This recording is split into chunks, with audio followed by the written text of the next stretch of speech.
Maybe your own Greyjoy had the right idea. Get on a boat. Take those who matter. You're pregnant.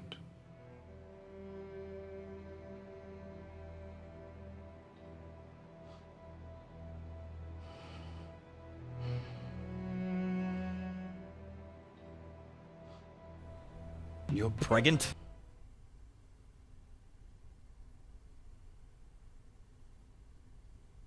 You're Pregnant?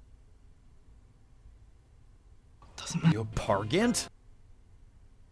You're Pregnant? You're Pegnate? You're Pegrant? Pregnant? Pregonate?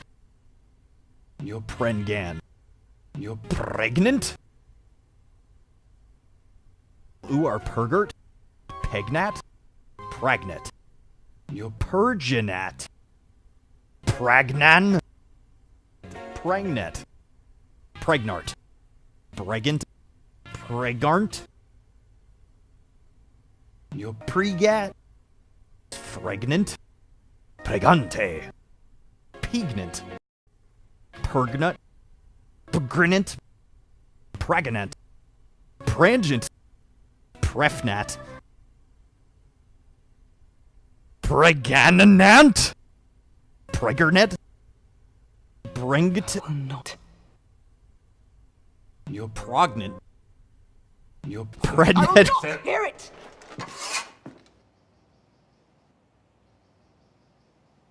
all right.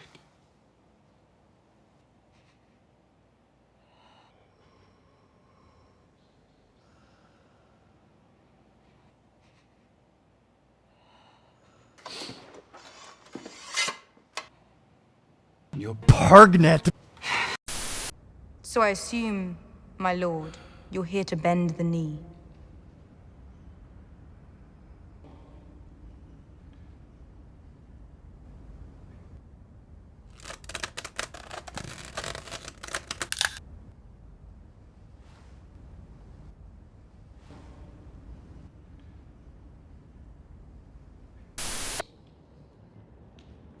My father was a cobbler.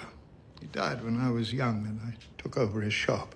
He was a simple man, and he made simple shoes. But I found that the more work I put into my shoes, the more people wanted them. You know, fine leather, ornamentation, detailing, and time. Time, most of all.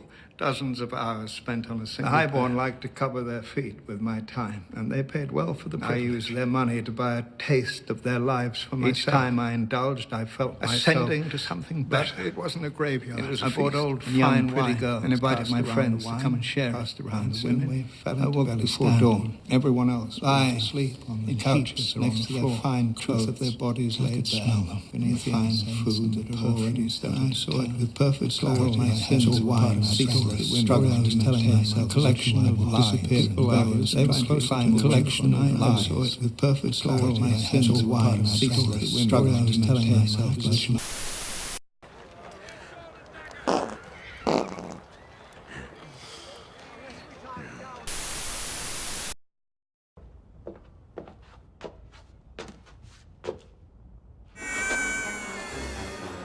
For the last time, we did not order a giant trampoline.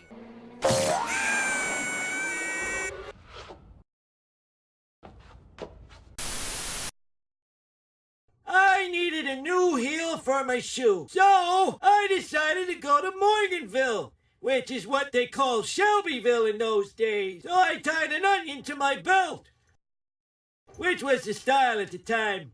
To take the ferry cost a nickel, and in those days, nickels had pictures of bumblebees on them. Give me 5 B's for a quarter, you'd say. Now, where were we? Oh, yeah. The important thing was that I had an onion on my belt, which was the style at the time. They didn't have white onions because of the war. The only thing you could get was those big yellow ones.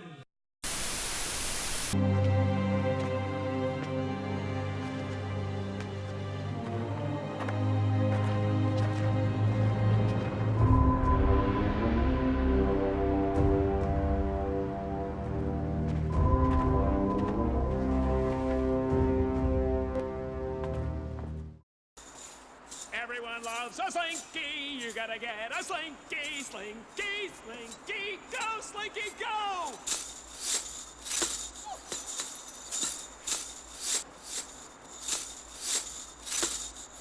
That's incredible! It's gonna be some kind of a record! Oh, man! Can you believe it? It was right there! Can I do it one more time?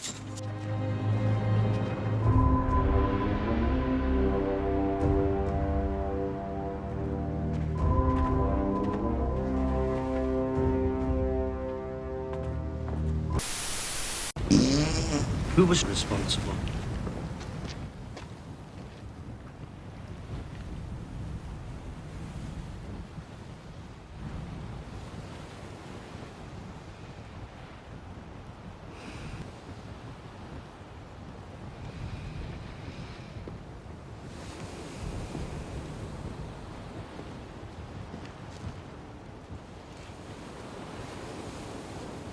It was me.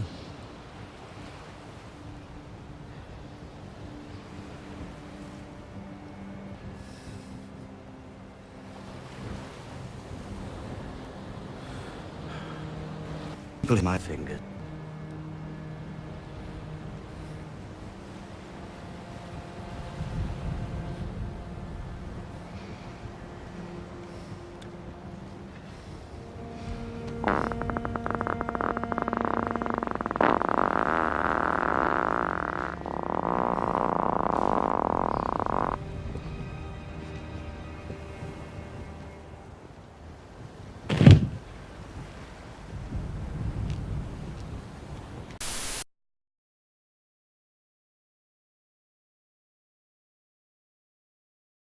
I'd like to talk to you for a few minutes about diabetes.